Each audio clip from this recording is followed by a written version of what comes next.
ஒரு ஊரில் லலிதா அப்படின்னு ஒரு பொண்ணு அடர்ந்த காட்டுக்குள்ளே வாழ்ந்துட்டுருக்கா.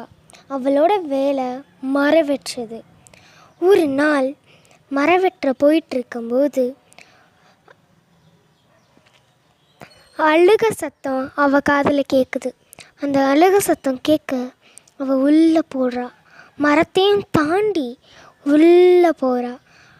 அப்போ அந்த அழுக சத்தம் திடீர்னு நின்றுச்சு. அவளுக்கு என்ன பண்ணுறதுனே தெரியல. படபட படபடன்னு அவளுக்கு மனசு, அவளோட இதயம் துடிச்சிக்கிட்டே இருக்குது.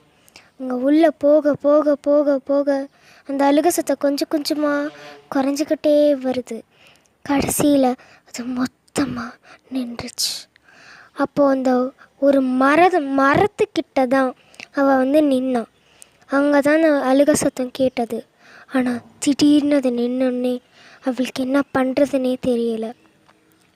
அவளுக்கு போகிறதுக்கான வழியும் தெரியலை, ஒன்றுமே தெரியலை. இருள் சூழ்ந்து இருக்குது. அந்த காற்று, மரம் எல்லாம் இருள் சூழ்ந்து காற்றடிக்குது. அவளுக்கு மனசு கல்லாக மாறிடுச்சு. என்ன பண்ணுறதுனே தெரியலை, திணறா.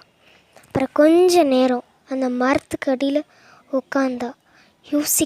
யோசிச்சுக்கிட்டே இருக்கா. அந்த நேரத்தில் மரம் ஆடுது. அப்போ அவளுக்கு படபடன்னு மனசு அடிக்குது. அப்போ அவளுக்கு என்ன பண்ணுறதுன்னு அப்போது யோசித்ததும் மறந்துருச்சு, வலியும் மறந்துருச்சு. அந்த மரத்தை மட்டுமே பார்த்தா, கவனிச்சா. மரம் ஆடுறது தெரிஞ்சுது. மரம் திடீர்னு டபார்னு விழுகிற சத்தம் கேட்குது. இப்போ இன்னி காட்டுக்குள்ளே நடு பகுதிக்குள்ளே வந்துட்டா. அந்த மரம் அவள் பின்னாடியே நடக்கிற மாதிரி அவளுக்கு தெரியுது. கடைசியாக திரும்பி பார்த்தா மரம் இருந்த இடத்துலையே இருக்குது. ஆனால் அவளை ஃபாலோ பண்ணிக்கிட்டே வருது அந்த மரம். திடீர்னு அவள் திரும்பி பார்க்குறா. மரம் கொஞ்சம் முன்னாடி வந்ததை அவன் கவனிக்கிறா. அப்போ மரம் திரும்பி அவள் பின்னாடியே வருது. அப்புறம் அவள் திரும்பி பார்த்தா மரத்தையே காணும். அந்த மரத்துக்குள்ளே என்னமோ இருக்குது அப்படின்னு அவள் தெரிஞ்சுக்கிட்டா. அப்போது நான் என்ன பண்ணுறதுன்னு மனசை இன்னி தளர விடாமல் யோசிச்சுக்கிட்டே இருக்கா.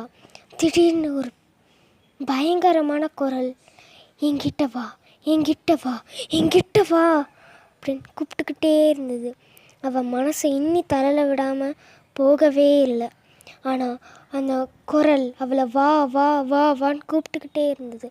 அதை அவள் கேட்க முடியாமல் அந்த குரல் பின்னாடி போகும்போது அதே மரம், மறைஞ்சு போன மரம் திருப்பி உயர்ந்து நிற்கிது. அவளுக்கு என்ன பண்ணுறதுனே தெரியல. பின்னாடி திரும்பி பார்த்தா ஒரு வெள்ளை உருவம் நிற்கிறத அவள் கவனிச்சா. இந்த வெள்ளை உருவத்துக்கிட்ட போக போக போக போக இருள் சூழ்ந்தது. இப்போ அவளுக்கு என்ன பண்ணுறதுனே தெரியல. தயங்கினா. மூச்சு காற்று சூடாயிருச்சு. அவள் வளையல் கூட கழண்டு கீழே விழுந்துருச்சு. அந்த நேரத்தில் ஒரு 10 minutes அவளுக்கு என்ன பண்ணுறதுனே தெரியலை. அந்த நேரத்தில் மனசை தளர விடாமல் முன்னேறி போய்கிட்டே இருந்தா. அந்த அடர்ந்த காட்டுக்குள்ளே போக போக போக போக அதே மனசு அவளை போக வேணான்னு சொல்லுது. ஆனாலும் ஒரு இடத்துக்குள்ளே போயிட்டா. அந்த இடத்துக்குள்ளே போனால் திருப்பி வரவே முடியாது. ஆனால் அவள் உள்ளே போய் அதே அங்கே பார்த்த மரம், மறைஞ்சு போன மரம் திருப்பி அங்கே நிற்கிறத பார்த்து பயப்படுறா. அந்த மரம், நீதான் அந்த பெண், என்னை தேடி வந்திருக்கியா? வா, நீ என் உணவாளியாக வந்திருக்கிற. உன்னை நான் இன்னைக்கு உணவாக ஆக்க மாட்டேன். ஆனால் ஒரு நாள் நீ என்னை தேடி வருவாய்.